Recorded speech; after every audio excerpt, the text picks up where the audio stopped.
Martineau. Des fois, quand on se sent contrarié, ben c'est peut-être parce qu'il touche à quelque chose. Alors, Jean-François Roberge, le ministre de l'Immigration, de la francisation et de l'intégration, a annoncé que le Québec songe à réduire l'immigration permanente en abaissant les seuils à 25 000, 35 000 ou 45 000 nouveaux arrivants à partir de l'année prochaine. Il est avec nous. Bonjour, Monsieur Roberge.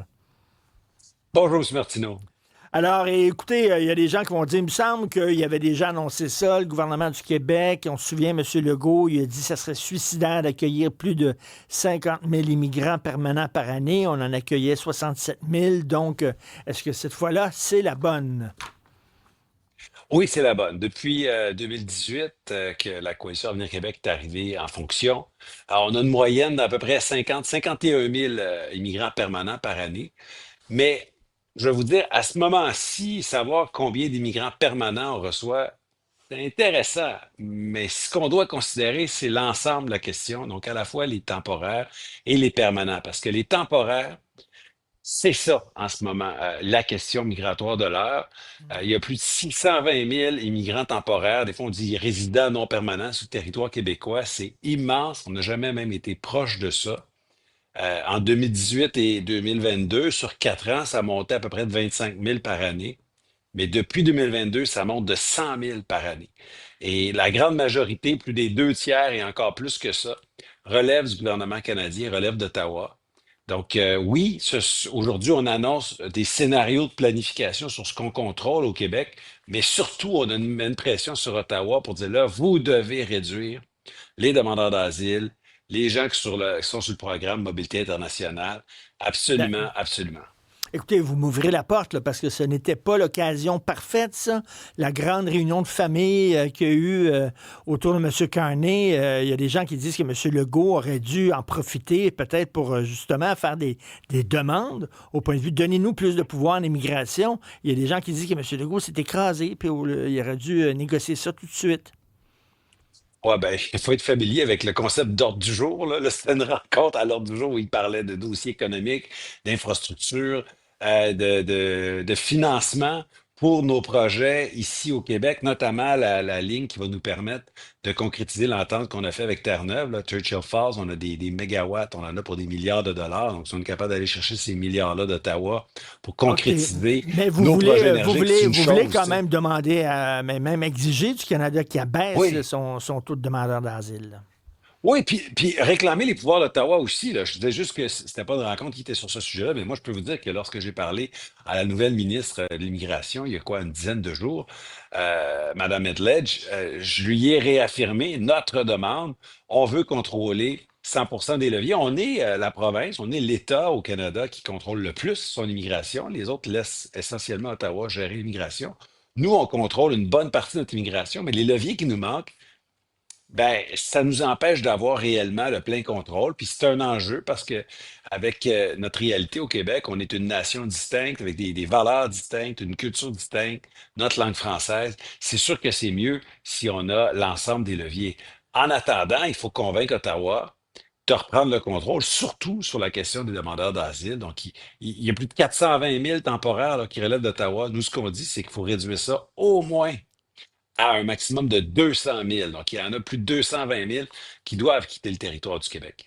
Mais vous avez vu les chiffres, là, c'est la première année où il y a davantage de décès que de naissances au Canada. Le taux de natalité est vraiment jamais été aussi bas au Québec. On a besoin de travailleurs étrangers parce qu'on ne fait pas d'enfants. On a besoin d'immigrants et de travailleurs étrangers. Là, vous allez vous mettre les gens de l'industrie, ça a commencé d'ailleurs, là, qui ont commencé à tirer à boulet rouge sur votre nouvelle politique migratoire, là. Ouais, mais faut pas tout mélanger. C'est vrai qu'on a besoin d'immigrants au Québec et on va continuer d'en accueillir. Nous, on veut juste en accueillir d'une manière modérée, d'une manière qui respecte notre capacité d'accueil. Il ne s'agit pas de fermer les frontières, puis de dire il n'y aura plus de travailleurs étrangers temporaires au Québec, il n'y aura plus d'étudiants étrangers, il y aura plus d'immigrants économiques, par exemple, écoutez, des infirmières ou des ingénieurs qui viennent nous aider. On va continuer d'accueillir du monde, mais il faut tenir compte de la capacité d'accueil. On approche du 1er juillet, là. Écoutez, il y a plus de 230 000 appartements, 230 000 ménages en ce moment qui Hum. sont utilisés par des résidents non temporaires. 230 000, M. Martineau. Quand on va avoir des familles là, qui ne seront pas capables de se loger à partir du 1er juillet, soit qui ne trouveront pas un appartement ou que le loyer va avoir monté parce que la demande est trop grande par rapport à l'offre, ben, il va falloir qu'Ottawa se réveille et dise, ouais, c'est vrai, j'ai peut-être un rôle à jouer là-dedans. Donc, moi, je veux bien là, avoir une perspective économique sur l'immigration. Puis on va l'avoir. On va continuer d'accueillir des immigrants économiques. On va continuer de protéger les travailleurs étrangers temporaires, particulièrement en région. Mais trop, c'est comme passé.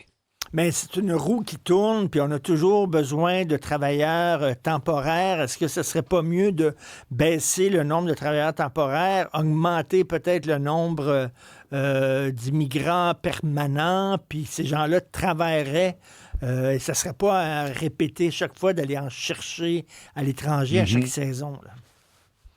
Ben, pendant longtemps, vous avez dit à chaque saison, c'est une perception qu'on Chaque a. année. Pendant longtemps, les travailleurs étrangers temporaires, c'était vraiment des gens dans le secteur agricole. Ils arrivaient en avril, mai, puis ils repartaient en septembre, octobre. C'est plus le cas, là. Là, on a ça, il y a des dizaines de milliers de personnes qui arrivent et repartent. On les compte même pas. Moi, ce que je vous dis, c'est qu'on en a à peu près 72 000 selon le programme québécois qui sont là à l'année. Je ne dis pas que tous ces gens-là doivent quitter le territoire québécois. Nous, ce qu'on dit, c'est qu'on doit absolument réduire. Notre objectif, c'est de couper de 50 le nombre de ceux qui sont là à Montréal et à Laval. Parce que dans cette région-là, le taux de chômage est plus élevé, particulièrement chez les jeunes. C'est pas normal de faire venir des travailleurs étrangers temporaires quand on a des jeunes Québécois qui sont au chômage, qui cherchent un emploi.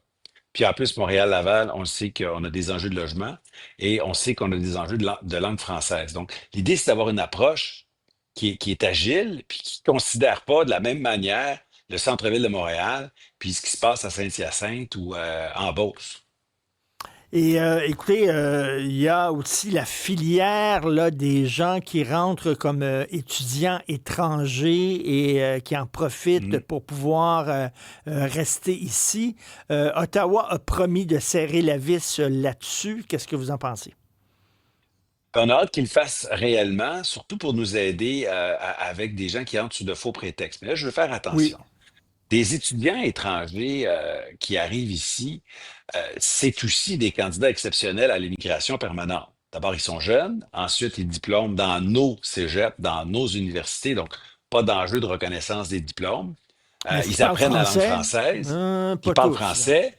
Non, mais ceux qu'on reconnaît, nous, ceux qu'on intègre, tu es obligé de parler français, là. Si on ne parle pas français, on ne peut pas être migrant économique. Ça, c'est la politique de la CAQ. C'est nouveau. Ça n'avait jamais été fait avant. Maintenant, c'est une condition obligatoire, là. Quelqu'un qui ne parle pas français ne peut pas être un immigrant économique.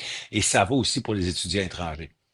Donc, il ne faut pas penser que tous les étudiants étrangers arrivent ici sous de faux prétextes.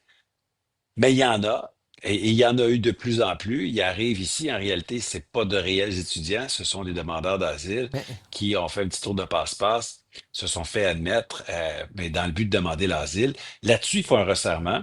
J'ai vu qu'Ottawa a déposé un projet de loi il y a 48 heures pour resserrer les demandes, la question des demandes d'asile, pour expulser aussi des gens qui sont pas admis, en fait, qui, après analyse, sont pas des demandeurs d'asile, s'ils se qualifient pas. C'est une bonne chose. ben, À condition que ça donne des résultats, parce que pour l'instant, un projet de loi, là, ça ne règle pas les choses, mais est-ce qu'ils vont l'adopter? Est-ce qu'ils vont le mettre en œuvre? Moi, je les encourage à le faire. c'est un exercice d'équilibriste très complexe, hein, parce que d'un côté, évidemment, il y a tout le défi de l'intégration, la Mhm. francisation de ces gens-là, et c'est vraiment pas évident. On a reçu ici deux immigrants qui voulaient apprendre le français, il n'y avait pas de place dans les cours de français. Mhm. Heureusement, ils l'ont appris en regardant des vieux bye-bye à la télévision. Et ils parlent parfaitement français. Mais de l'autre côté, effectivement, il y a des entreprises qui ont besoin d'immigrants et de travailleurs. J'ai croisé il y a quelque temps à Trois-Rivières un homme qui avait une business dans cette région-là, puis il dit, moi, il dit, c'est des immigrants qui viennent travailler chez nous, les Québécois ne sont pas intéressés. Il dit, ils n'aiment pas ça travailler trop fort, etc., puis on n'est pas assez bien payé, puis blablabla. Fait qu'il dit, moi, je suis dépendant des immigrants et c'est important pour moi, donc c'est un exercice d'équilibriste. Effectivement. Donc, il faut tenir compte de vraiment beaucoup de choses. D'abord, il y a trop nombreux temporaires sur le territoire québécois, mais attention, il y a des temporaires, qu'on veut conserver. On propose une réduction du nombre d'étudiants étrangers, mais une réduction qui est modérée. On Mais c'est propose une réduction temporaire, de pardon, notre... ces temporaires-là ont déjà un loyer, là, ils ont Ouais. un logement, ils vivent Oui, ils ici, sont ils ont des là. soins de santé. Oui, c'est sûr que ça pose un enjeu sur le panier de services, puis ça pose un enjeu sur, je dirais, sur la disponibilité des logements, parce que oui, ils sont déjà là, mais c'est pas une situation qui est rose en ce moment, là. Si vous avez un jeune là qui veut quitter le nid familial, puis qui veut se trouver un appartement, bonne chance pour trouver l'appartement, puis bonne chance d'en trouver un qui est abordable. Donc, et tout ça n'est pas simplement dû à la présence de migrants temporaires en trop grand nombre. Mais quand je vous dis qu'ils occupent plus de 230 000 logements, c'est sûr que ça a un impact, là. C'est pas négligeable à l'échelle du Québec. Donc, vous avez raison de dire que c'est complexe. Il ne faut pas faire du mur à mur puis donner un grand coup de barre. Nous, on veut vraiment une espèce de reprise de contrôle, une diminution contrôlée du nombre d'étudiants étrangers pour éviter de se faire frauder. Une diminution contrôlée des travailleurs étrangers temporaires, mais particulièrement à Montréal et à Laval, pour prendre soin de notre économie régionale. Des cibles, on met au jeu des scénarios, là. Combien d'immigrants permanents on veut chaque année? Elle dit, on se casse 25 000, 35 000, 45 000. On va écouter les experts, on va écouter les Québécois. Puis en octobre prochain, on va trancher. Mais c'est sûr que ça va être moins que dans les années précédentes. Pourquoi? Parce que Ottawa n'a pas fait le ménage encore dans sa cour. Essentiellement, c'est ça le tableau qu'on brosse aujourd'hui. Et en terminant, est-ce que c'est parce que vous voulez couper l'herbe sous le pied du PQ qui trône au sommet des sondages, là, puis qui, eux autres aussi, demandaient 25 000 immigrants? Là? Ben, eux avaient proposé 35 000. Écoutez, c'est un des scénarios qu'on met sur la table. Je ne dirais pas que c'est un mauvais scénario. Je pense qu'ils ont apporté une contribution intéressante. Maintenant, on va faire le débat, puis on va voir de quelle manière on fait ça. Par contre, vous voyez, le Parti québécois, lui, voulait réduire de 128 000 à 50 000 le nombre d'étudiants étrangers sur le territoire québécois. De ce côté-là, vous savez, des fois, une position un peu extrême, ça peut être très dangereux. Nos universités, nos cégeps en région disaient que ça faisait fermer des programmes et que ça empêchait des Québécois d'étudier. Donc, à un moment donné, il ne faut pas pousser le bouchon trop loin. Il faut être raisonnable. Nous autres, on lance le débat, on met ça au jeu. On verra ce que les Québécois et les experts nous disent. Mais ce qui est sûr, c'est qu'on s'en va vers des réductions. En tout cas, on a hâte aussi de voir la conversation entre le gouvernement du Québec et M. Carney concernant les demandeurs d'asile et les nouveaux pouvoirs en immigration. On espère que ça va aller Ouais, bien sur ce côté-là. Merci beaucoup, la balle est monsieur. dans son camp. Merci, monsieur Jean-François Roberge, ministre de l'Immigration. Merci, bonne journée. Merci, bonne journée, merci.